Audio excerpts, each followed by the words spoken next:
Africa, 1943. Night, wind, and the moon over a lifeless desert.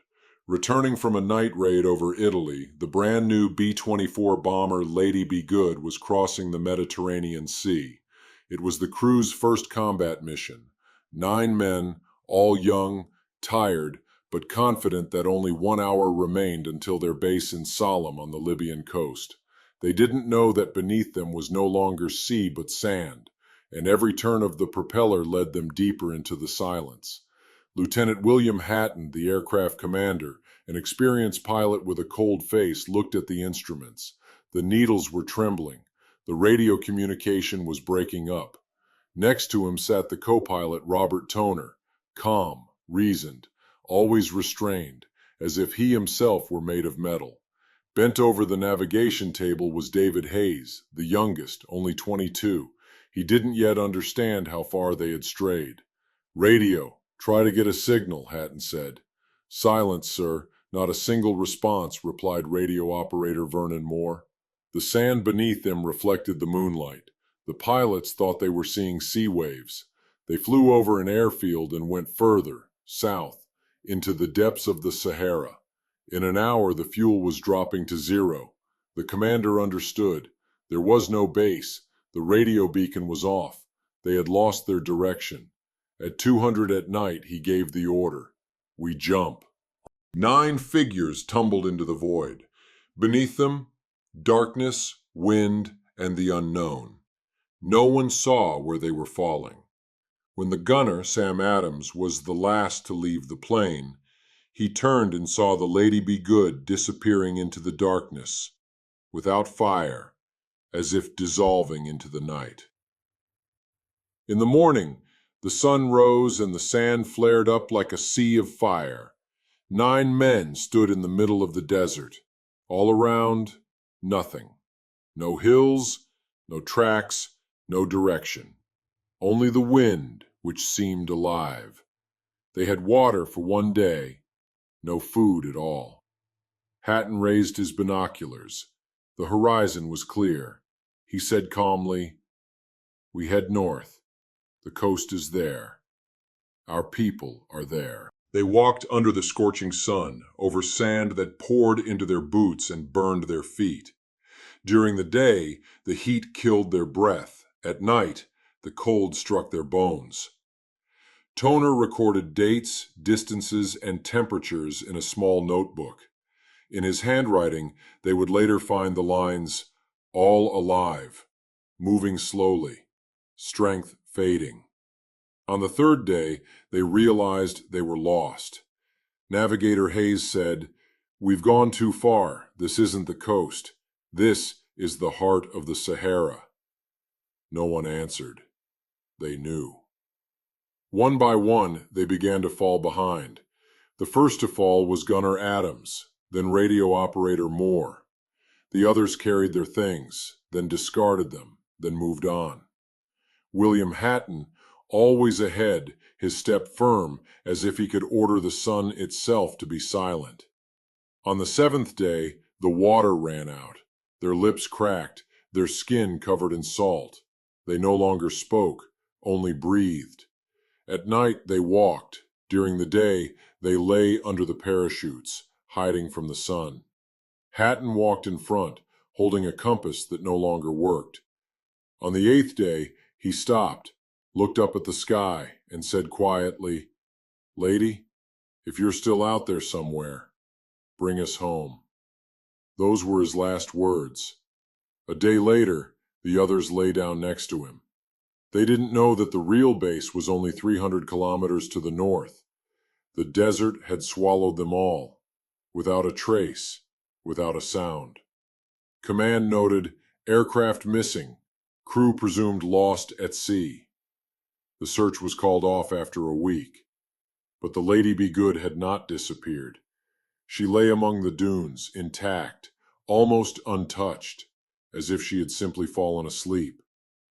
Only the sand was slowly burying her name, Lady Be Good. And 16 years later, the desert would speak again. One day, a reconnaissance helicopter would fly over Libya, and see something no one would believe. April 1959, northern Libya. The sand had been silent for decades until a reconnaissance helicopter from a British oil company flew over it. The pilot, Captain Reginald Lowell, noticed a glint among the dunes, a reflection of the sun, unlike the metal of machinery. He descended, circled, and saw a huge silhouette beneath him covered in sand. An aircraft. Not Egyptian, not French, American. When the helicopter landed, the air around was still, as if the desert itself was holding its breath. Lowell got out of the cockpit and approached the fuselage. On the fuselage, in faded letters, it still read, "Lady be good." The virginally intact aircraft stood in the middle of the Sahara, as if time had passed it by. The propellers were intact, the armored glass uncracked, the instruments frozen at 2 a.m., the moment the engine had stopped. In the cockpit, sand stuck to the instrument panel, and maps neatly folded on the table. Everything was as if the crew had just stepped out for a minute and were about to return. Only the wind was gone, and in this silence, something unnatural was felt. Lowell called the military. 2 days later, Americans arrived. Major James Caldwell, responsible for identification, was the first to enter inside. He later recalled, "I stood in the cockpit where time had stopped. Even the clock hands showed the moment they left. Everything looked as if the plane had just landed." Inside, they found radios, personal belongings, boots, canteens, a letter home written by gunner Robert Toner's hand. The paper was faded, but the lines were readable. "We are returning. Everything under control. See you soon." These words were written just hours before they jumped into the darkness. There were no bodies, no traces at the site. Only a faint, barely noticeable trail of footsteps heading north. It had been covered by the wind, but specialists still traced the direction. And after a few weeks of searching, they found the first body, that of navigator David Hayes, 50 kilometers from the plane. His notebook lay nearby. In it, the last lines. "We are walking. Almost no strength left. But the commander believes. We follow him." Further away, 100 kilometers out, they found 3 together. They lay side by side as if they had simply fallen asleep. They had covered themselves with parachutes from the sun. Around, not a single fly, no animal.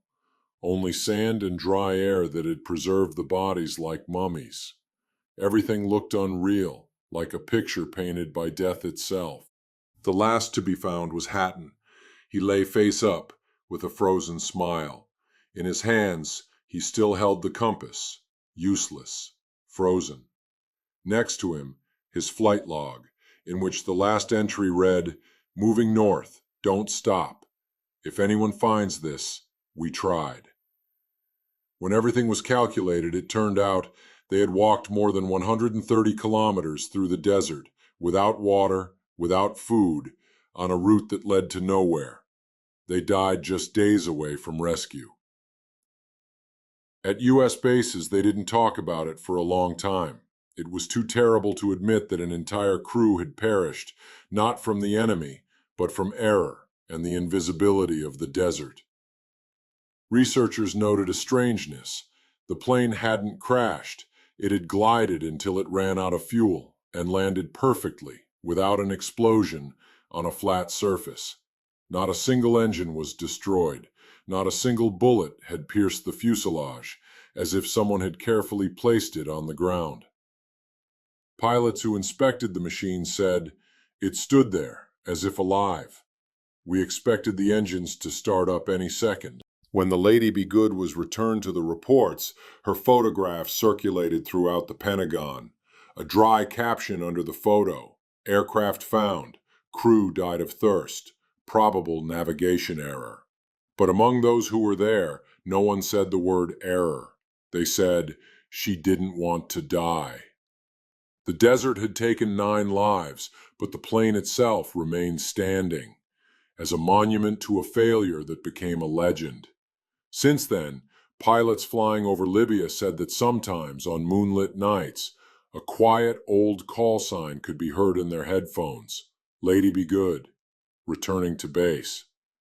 But no one answers on the other end of the radio. When the story of the Lady Be Good reached the American command, it was met with disbelief. Newspapers wrote about the ghost plane standing in the desert as if waiting for its crew.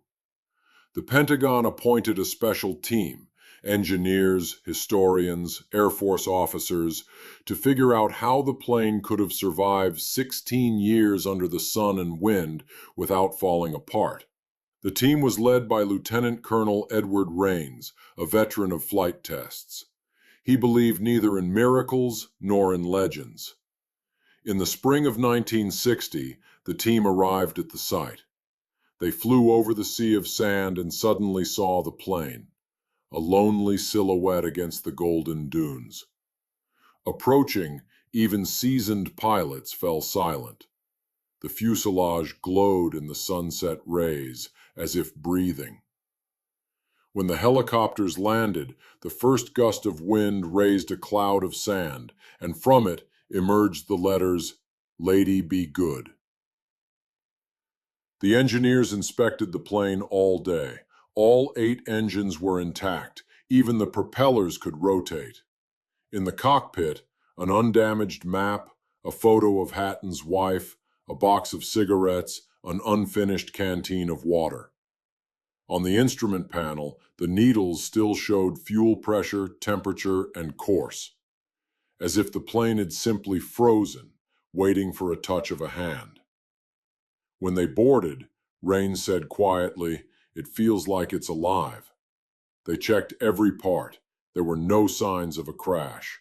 Only a slight bend in the landing gear, meaning the lady had landed herself, perfectly, as in a training exercise. The flight log ended with the phrase, "Fuel running out, will attempt to glide," and then silence. In the evening, they sat by the fuselage, listening to the wind rustling in the metal seams. Mechanic George Miller said, "This plane survived better than the people." Rains replied, "It did everything it could. The rest was up to the ground." But the ground didn't help. A week later, the search for the bodies of the remaining crew members began. Special patrols combed dozens of kilometers, finding one item at a time: a compass, a boot, a piece of a parachute. Each find was like a blow. At headquarters, Rains wrote in his report, "They were going the right way.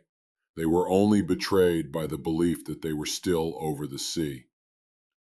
Later, specialists reconstructed the flight using coordinates. It turned out that at night, with a weak wind, the plane had flown over an airfield without noticing it and delved hundreds of kilometers into the desert. The navigation signals from the base had faded, and the lady found herself alone in a world where the compass was powerless. When the Americans tried to start the engines, it turned out the motors were still capable of working. After 16 years under the sand, it seemed impossible. Then, one of the engineers said a phrase that would become legendary. She was waiting to be heard. At the base, they decided to evacuate the Lady Be Good in parts, but when the helicopters began lifting the fuselage, a sandstorm hit suddenly. Visibility vanished. The sand roared like a living being, and the pilots were forced to leave. 2 days later, when the storm subsided, the plane had disappeared. It was completely buried. Only a few removed parts remained: a propeller, a piece of the wing, part of the cockpit. Everything that remained of the lady was taken to the Air Force Museum, but strange things began there. Mechanics working with the parts complained that equipment broke down, sensors failed, radios picked up extraneous signals. One technician swore he heard a faint whisper in his headphones, "Returning to base." Command hushed up the story. For the reports, it was simply a case of navigation error. But for the pilots, it became a sign. Since then, a belief appeared in aviation. If a plane doesn't return, its soul still flies home. Photographs of the Lady Be Good circulated around the world. People looked at them and couldn't believe it. A perfect plane in the middle of the dead desert. Life magazine wrote, "She stood as if waiting for her people." And perhaps she really was waiting, because the night she was found was moonless, just like that night in 43, when 9 men stepped into the darkness. And if you stand nearby, close your eyes and listen, you can hear what they heard, the steady noise of the engines and the distant voice of the commander. Maintaining course, we'll be home soon. Years passed. The Lady Be Good disappeared under the sand, but the memory of her remained. For military pilots, she became not just a lost machine, but a symbol of loyalty, resilience, and the fact that even dead iron can have a heart. Her name began to be whispered in cadet schools, like a prayer before the first flight. The Pentagon officially closed the investigation in 1961. The conclusion dryly stated, "Navigation error, crew died during an attempted march through the desert." But within the Army, a different version of the report circulated. It added, "The aircraft made a controlled landing without damage. The machine's behavior is considered anomalous." No one knew what to do with that, and perhaps that's precisely why the story stuck so deeply in the pilots' minds. When the American bases opened the museum with the wreckage of the Lady Be Good to visitors, the first visitors came not to an exhibit, but to a tombstone. On the wall hung photographs of 9 men: William Hatton, the commander, who died last; Robert Toner, the pilot, whose notes helped reconstruct their path; David Hayes, the navigator, who believed in the North until the end; and the rest, those whose names remained under the sand forever. Under the photographs was a plaque. They tried. Later, parts of the Lady Be Good were disassembled for spare parts for other aircraft. Several of its engines were installed on Air Force transport planes. And then stories began that no one could explain. One of the planes that received an engine from the Lady crashed. Another mysteriously disappeared over the Mediterranean Sea. The reports wrote, "Coincidence." But for the pilots, it sounded different. They said, "She is looking for the way home." Veterans who participated in the searches said that the desert near Libya had changed.